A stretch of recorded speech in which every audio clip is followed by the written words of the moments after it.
ಇವರ ವಾಲ್ಮೀಕಿ ಇವರು ತೀರೋಗಿರೋದು ಚಂದ್ರಶೇಖರ್ ಅಂತ.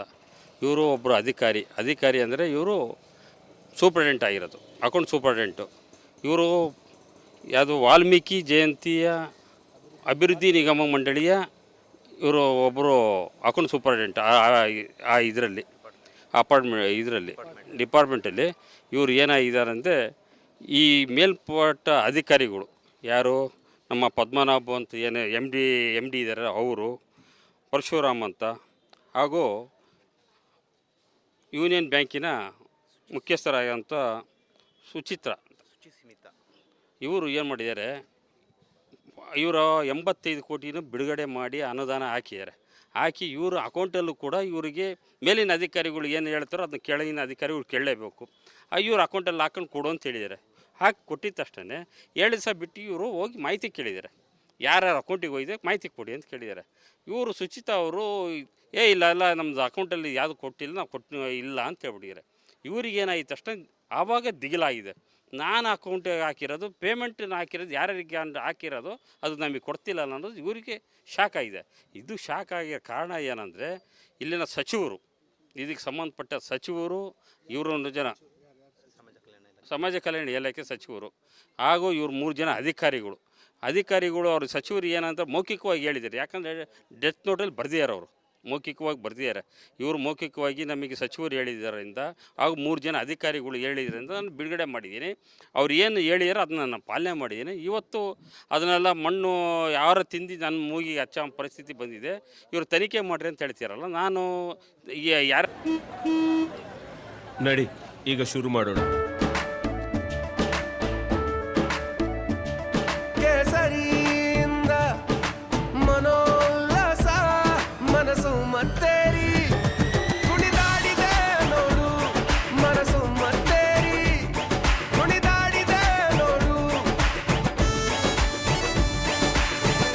ಕ್ಷಣ ಕ್ಷಣವೂ ಆಚರಿಸಿ ಕೇಸರಿ ಹಬ್ಬ.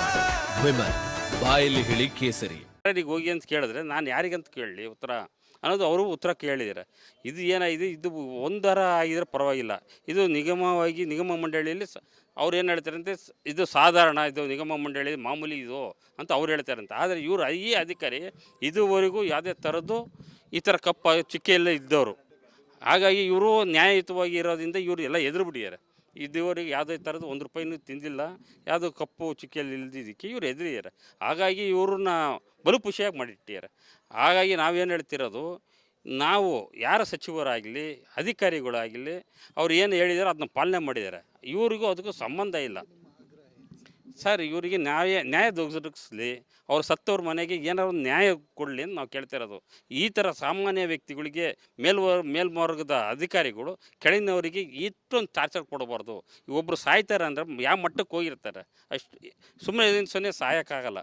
ಟಾರ್ಚರ್ ಇಷ್ಟೊಂದು ತಲೆ ಬಿಸಿ ಆಗಿರೋದ್ರಿಂದ ಅವರು ಒಂದು 5 ಪೇಜ್ 6 ಪೇಜ್ ಬರೆದಿದ್ದಾರೆ. ಅವರು 1 ಪೇಜಾರ ಬರೆದಿದ್ರೆ ಪರವಾಗಿಲ್ಲ, 6 ಪೇಜ್ ಬರೆದಿಟ್ಟು ಇವ್ರ ಹೆಸರೆಲ್ಲ ಬರೆದಿದ್ದಾರೆ ಅಂದರೆ ಅವ್ರು ಎಷ್ಟು ನೋವಾಗಿರ್ಬೋದು.